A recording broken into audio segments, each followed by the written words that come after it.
Welcome to this week's broadcast of the Bible study session. I'm starting this again. I've already prayed, so I just go into this week's Bible study session. This week I'm going to actually approach the Bible study from a different perspective. I am literally going to go for it rawly as if I'm just looking at it for the first time, which is true. Basically, I'm just studying it as I'm actually on here with you, in, say, opposition to comparison to me actually writing lots and lots of notes beforehand through my own private study and meditation of the word. And so you can actually see how I actually do this. Now, last time, to recap, we studied Exodus chapter 6. And what we found from that was that there were two key questions which governed the passage. The first was verse 12, and Moses spake before the Lord, saying, Behold, the children of Israel have not hearkened unto me. How then shall Pharaoh hear me, who am of uncircumcised lips? And the second was verse 30, and Moses said before the Lord, Behold, I am of uncircumcised lips, and how shall Pharaoh hearken unto me? So that was very, very much a problem for Moses, and as he repeated the very same thing. And the thing that he mentions is the fact that he's uncircumcised. So his self-image runs a lot deeper than just having a self-conscious awareness of his inability to speak clearly and eloquently. It stems from his upbringing. He doesn't feel he's worthy because he wasn't brought up traditionally as a Hebrew, because we know that he was brought up in the palace with the Egyptians. So he didn't feel himself even on a par with the Hebrews because they were a lot more orthodox and into their religion than he had been. So that could have been obviously a point that was a problem for him. And I think what really shocked him, and I think really added to fuel his argument for not wanting to be the spokesperson, was when he almost got killed in chapter 4. And we see on verse 24, when God almost slew him when he was at the inn with his wife on the way to actually doing what God had asked him to do, speak to Pharaoh and the Israelites, because we see that the wife had taken action and cut the foreskin from their child, and then God stopped his original plan to slay Moses. So he knows that this circumcision thing is quite important, and he obviously sees the danger, and he also sees how powerful God is. And I think he doesn't fully understand every aspect of what's happening. It seems to him as though anything can happen. He might do something wrong, and then God will get offended with him, and then he gets, what have you. He gets, he finds himself in the wrong because he's so subtle, the things of God, and he doesn't know very much, and so he really doesn't want to do this. He doesn't understand his assignment. He doesn't understand why he, of all people, should be chosen. He doesn't see his worth. So Moses was an example of a non-assertive, unconfident, insecure leader. And he was operating basically in fear, fear of Pharaoh, more in the sense of not knowing who he is as a Hebrew, his own identity, and who God is to him. And this whole process that he had to go through was to re-establish not just the children of Israel, but also himself, because he was brought up in an Egyptian environment, and therefore he had the Egyptian character. He didn't know who he was as an Hebrew. So going through this process will reaffirm his identity, who God was to him and who God is to his people, and what was actually expected of him, and therefore built his confidence a lot more. So he really needed to go through this. I also compared another leader, which we may all be familiar with or not, depending obviously whether you know your Bible or not. And that was Elijah. And I mentioned that he was very confident, very bold, and courageous. And he had a lot more confidence than Moses, and he went out on a limb and did things. And one thing he did, when God asked him to go and he would make rain fall after the drought back on the land, so that they'd have crops and things like that again, and the famine will be over, is he didn't do just what God had said. He called down fire and demonstrated in front of the prophets of Baal that they weren't of significance and that God was in authority. Yes, he meant well in the sense of he wanted people to identify that God was God, and that there should be no other God, and that everything else was not really significant, that God was sovereign. But God does things for a reason, and he gets the glory in situations. And Elijah, as a result, it caused or brought a lot of animosity on himself. He had a confrontation from Jezebel, in a sense of she started to go after him to kill him, and then he feared for his life and ran, and then approached God. He also had this, which didn't help, this inclination that he was the only prophet of God, and God clarified him on a couple of cases. And what I found very interesting as well, another point that I picked up, was that Obadiah had said to Elijah, why should he tell Ahab that he was there and that he wants to see him, because he could disappear and then he'd be slaughtered by Ahab, because he'd say, look, he really isn't there because he was looking for him before and you said he wasn't there. And he said, and to his defense, Obadiah, to confirm that, he's all on Elijah's side and how powerful and influential he is, he points to the fact that he acted in escorting the prophets of God to the cave to protect them from Jezebel when she ordered their execution, or was trying to kill them and destroy them. This must have rung in Elijah's mind that this Obadiah guy is kind of influential, and thus it seems to me as though his confidence was waning on this.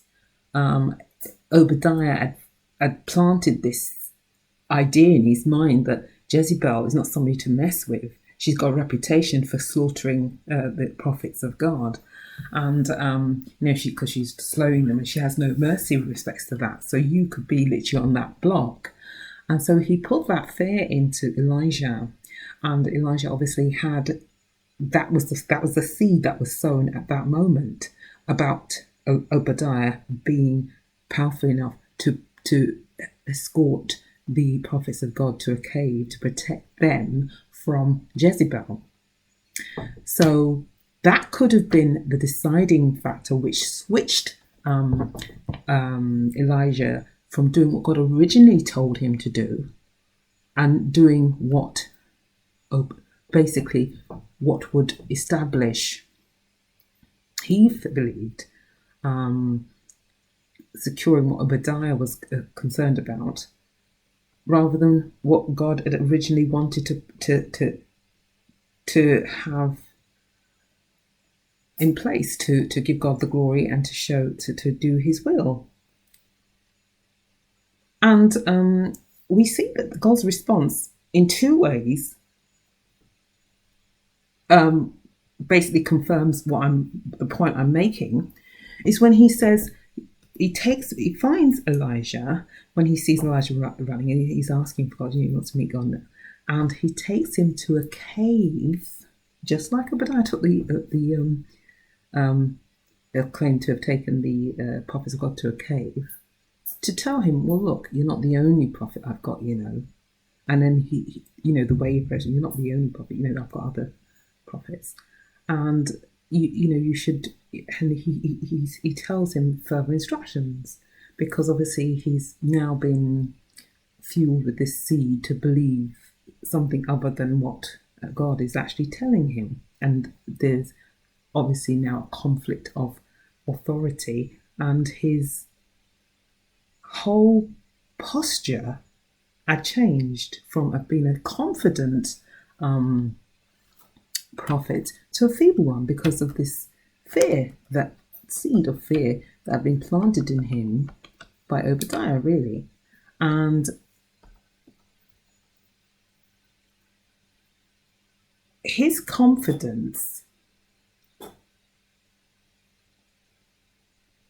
and almost aggressiveness rather than assertive, wasn't healthy assertiveness, it was aggressiveness, because then he called down the fire to prove himself, because he has these abilities, but it was done in a way that obviously caused him a lot more trouble than he bargained for, and didn't really achieve the full objective of what was really said for him to do, or the task that God had originally given him. So, two leaderships. We saw the non-assertive one in Moses, where he was hindered from doing his assignment and being effective in his assignment because of his posture and his belief about God and about himself. Whereas we saw now with an overconfident leader in Elijah, who had every confidence in himself initially to know his ability, and he knew God, he knew God's power. However, because of his overconfidence, he didn't follow instructions to the letter.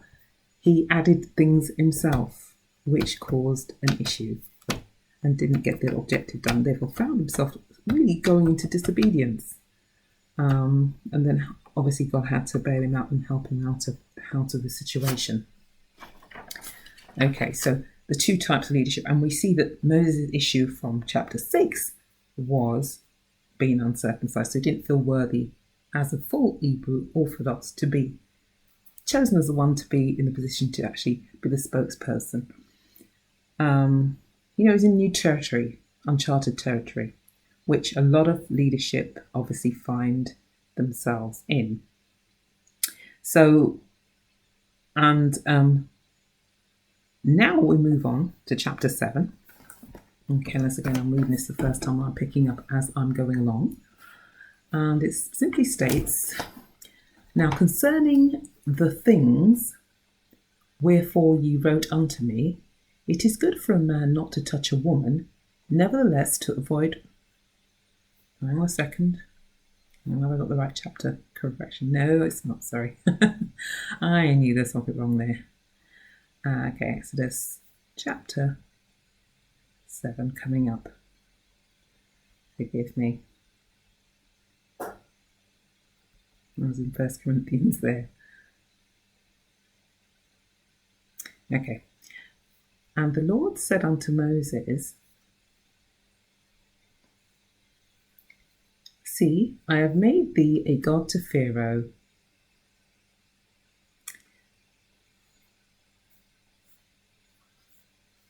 Hold on 1 second, I'll just go back. I've got a short list here. "I've made thee a god to Pharaoh, and Aaron thy brother shall be thy prophet. Thou shalt speak all that I command thee, and Aaron thy brother shall speak unto Pharaoh, that he send the children of Israel out of his land, and I will harden Pharaoh's heart, and multiply my signs and my wonders in the land of Egypt. But Pharaoh shall not hearken unto you, that I may lay my hand upon Egypt, and bring forth mine armies and my people and the children of Israel out of the land of Egypt by great judgments. And the Egyptians shall know that I am the Lord when I stretch forth mine hand upon Egypt, and bring out the children of Israel from among them. And Moses and Aaron did as the Lord commanded them. So did they. And Moses was 80 years old, and Aaron 83 years old, when they spake unto Pharaoh. And the Lord spake unto Moses and unto Aaron, saying, When Pharaoh shall speak unto you, saying, How a miracle for you, show a miracle for you, then thou shalt say unto Aaron, take thy rod and cast it before Pharaoh, and it shall become a serpent. And Moses and Aaron went in unto Pharaoh, and they did so as the Lord had commanded. And Aaron cast down his rod before Pharaoh and before his servants, and it became a serpent. Then Pharaoh also called the wise men and the sorcerers, now the magicians of Egypt. They also did in the like manner with their enchantments, for they cast down every man his rod, and they became serpents. But Aaron's rod swallowed up their rods, and he hardened Pharaoh's heart, that he hearkened not unto them, as the Lord had said. And the Lord said unto Moses, Pharaoh's heart is hardened. He refuseth to let the people go. Get thee unto Pharaoh in the morning. Lo, he goeth out unto the water. Thou shalt stand by the river's brink against he come, and the rod which was turned to a serpent shalt thou take in thine hand. And thou shalt say unto him, the Lord God of the Hebrews hath sent me unto thee, saying, let my people go, that they may serve me in the wilderness. And behold, hitherto thou wouldest not hear. Thus saith the Lord, in this thou shalt know that I am the Lord. Behold, I will smite with the rod that is in mine hand upon the waters which are in the river, and they shall be turned to blood. And the fish that is in the river shall die, and the river shall stink, and the Egyptians shall loathe to drink of the water of the river. And the Lord spake unto Moses, say unto Aaron, take thy rod, and stretch out thine hand upon the waters of Egypt, upon their streams, upon their rivers, and upon their ponds, and upon all their pools of water, that they may become blood, and that there may be blood throughout all the land of Egypt, both in vessels of wood and in vessels of stone. And Moses and Aaron did so as the Lord commanded. And he lifted up the rod and smote the waters that were in the river, in the sight of Pharaoh, and in the sight of his servants, and all the waters that were in the river were turned to blood. And the fish that was in the river died, and the river stank, and the Egyptians could not drink of the water of the river, and there was blood throughout all the land of Egypt. And the magicians of Egypt did so with their enchantments, and Pharaoh's heart was hardened, neither did he hearken unto them, as the Lord had said. And Pharaoh turned and went into his house, neither did he set his heart to this also. And all the Egyptians digged around about the river for water to drink, for they could not drink of the water of the river. And 7 days were fulfilled after that the Lord had smitten the river.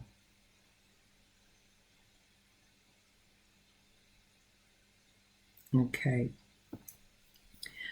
now looking back and going back to verse 7, and verse 1, sorry. God saying, look, I've made you a god now, to Pharaoh, and Aaron thy brother shall be thy prophet. So in other words, he switched roles. He's given him confidence. He's put him in his position now. And he's done that because, as I said before, there's this issue. Moses had his confidence was knocked, and he had lacked confidence anyway.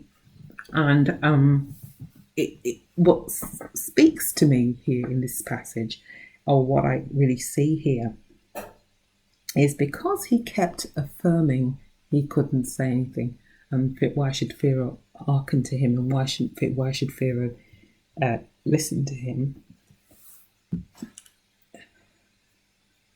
We see that is exactly what happens.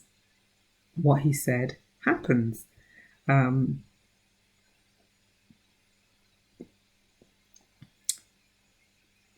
God says in verse 2, verse 3, I will harden Pharaoh's heart and multiply by signs and my wonders in the land of Egypt.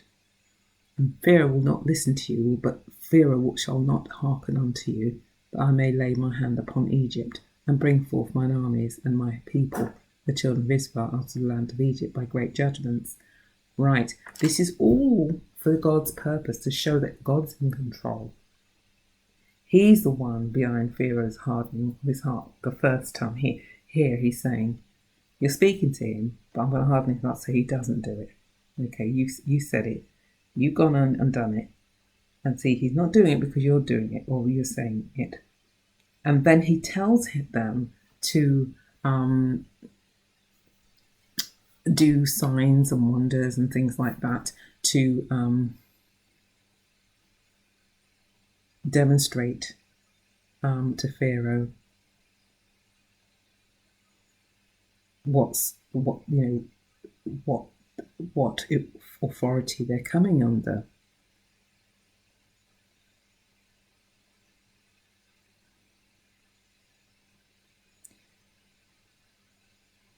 And God promises them, and the Egyptians shall know that I am the Lord when I stretch forth mine hand upon Egypt and bring out the children of Israel from among them. Okay, because he's going to do it, and he's going to get the glory for doing it. And people are going to see that it's him, and they'll know him as a reputation by this. And the first miracle he tells them to do is to the original one he said to show Moses with the rod to lay it down so it becomes a serpent. But we see the response of Pharaoh is he calls his magicians, so they're operating in witchcraft, etc., and doing exactly the same thing. Okay, and often we see that the devil does or mimics what God does, but we see what happens. The staff of Aaron then swallows up all the serpents. So that's an indication of the power or the authority and the influence of the sovereignty of where this miracle was actually coming from.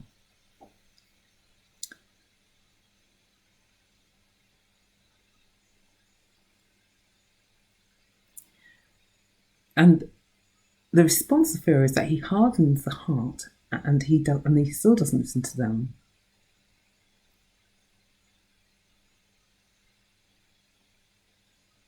And God tells them to go down to the river in the morning, okay, to where Pharaoh is, because obviously there's some significance about this river and where he is, okay.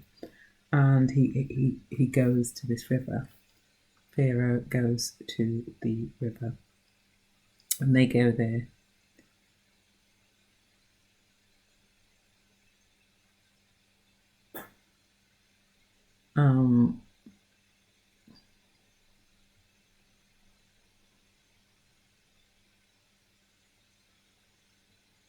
And again, he tells the saint tells him to use the same rod that he converts into a serpent. And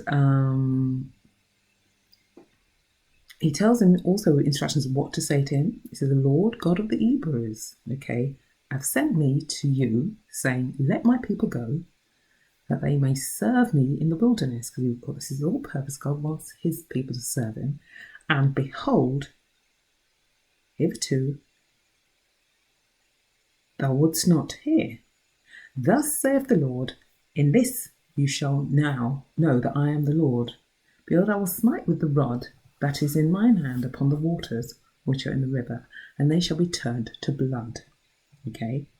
And the fish that is in the river shall die, and the river shall stink, and the Egyptians shall loathe to drink of the water of the river. So the Lord spake to Moses, saying to him, take the rod and stretch out your hand on the waters of Egypt, on their streams, upon their rivers, and upon their ponds, and upon all their pools of water, that they may become blood, and that there may be blood throughout all the land of Egypt, both in vessels of wood and in vessels of stone. And Moses and Aaron did so, as the Lord commanded. And he lifted up the rod and smote the waters that were in the river, in the sight of Pharaoh, in the sight of his servants, and all the waters that were in the river were turned to blood. And the fish that was in the river died, and the river stank, and the Egyptians could not drink the water. So you can imagine, basically, what they were going through, and wanted water, and they couldn't find water to drink anyway, because he didn't just do the river, he did the ponds and every single thing where the waters were, turned it to blood. And the magicians of the Egypt did so with their enchantments, and Pharaoh's heart was ardent. Neither did he listen to them. And the Lord said, And Pharaoh turned and went into his house, and neither did he set his heart to this also. So he didn't even take notice of this miracle. And all the Egyptians digged around about the river for water to drink, for they could not drink of the water of the river. And 7 days were fulfilled after that the Lord had smite the river. So 78 days had passed before the next encounter with the Lord. Now, several observations are made from this passage, and that's the two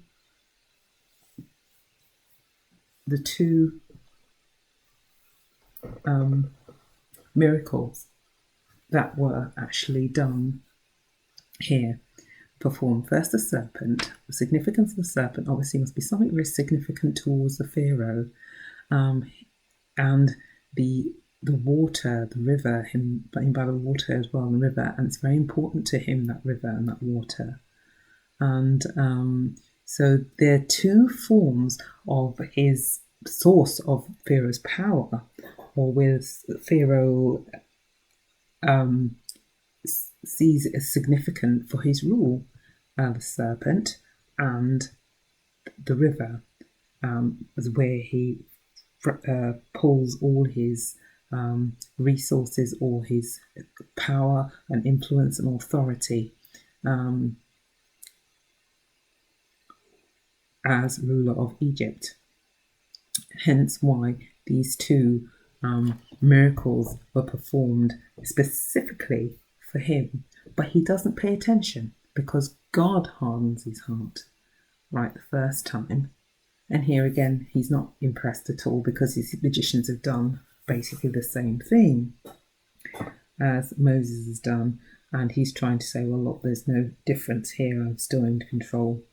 You know, there's nothing unusual here about those two miracles. So that doesn't affect him in the way that is significant enough to make him feel, yeah, I'm going to let these people go because I can see that their God is a superior God. He's still quite blinded by and feel quite confident and stubborn about a situation with his authority and where he lies respects to God's sovereignty and his own. And this hardening of the heart and God doing it, sometimes it's done because I feel really, in a sense, it's done because the fact that there is something that needs to be learnt by the person whose heart is hardened, and something has to be done. A prophecy has to be fulfilled, and the people, God's people, need to know without a doubt in their minds to know the difference between his authority and the authority of the devil or people not of God. That there are two dimensions, there are two realms, so two different modes or two different ways, paths they can take, and obviously his pathway is better. And it was really a demonstration to show that he really is sovereign and that he should trust him, and that the whole demonstration was for their purpose, and so that God's identity and reputation could be known throughout the world, so that he would get the glory. People would speak about him as being their God, and to turn their hearts and minds back to him, where they were so far from realizing how powerful he was. And as a result of them being his people, they also had the same same power, or had the same authority, and were distinct from other nations, and therefore their posture should therefore be as that. We're God's people, we're God's representatives, We don't really have to, as some people say, suck up to people to prove ourselves or our worth. We are worth a lot because we come under the headship of God. We are God's people. And I think the message here this week is know Jesus, know who God is, know your identity in Him, and know that no matter what's going on, God's firmly in control. And as His representatives, we are definitely valued people, and we are royalty. We are His royal people. We have standards. We're not to be conformed to this world. We are His representatives, and we must know our value in Him and to rely on Him for everything, and to put our trust in Him and not in any other idol or anything else. So that pretty much concludes all I want to say this week for Exodus chapter 7. And I hope to see you next week. Take care. Have a blessed week. Bye-bye.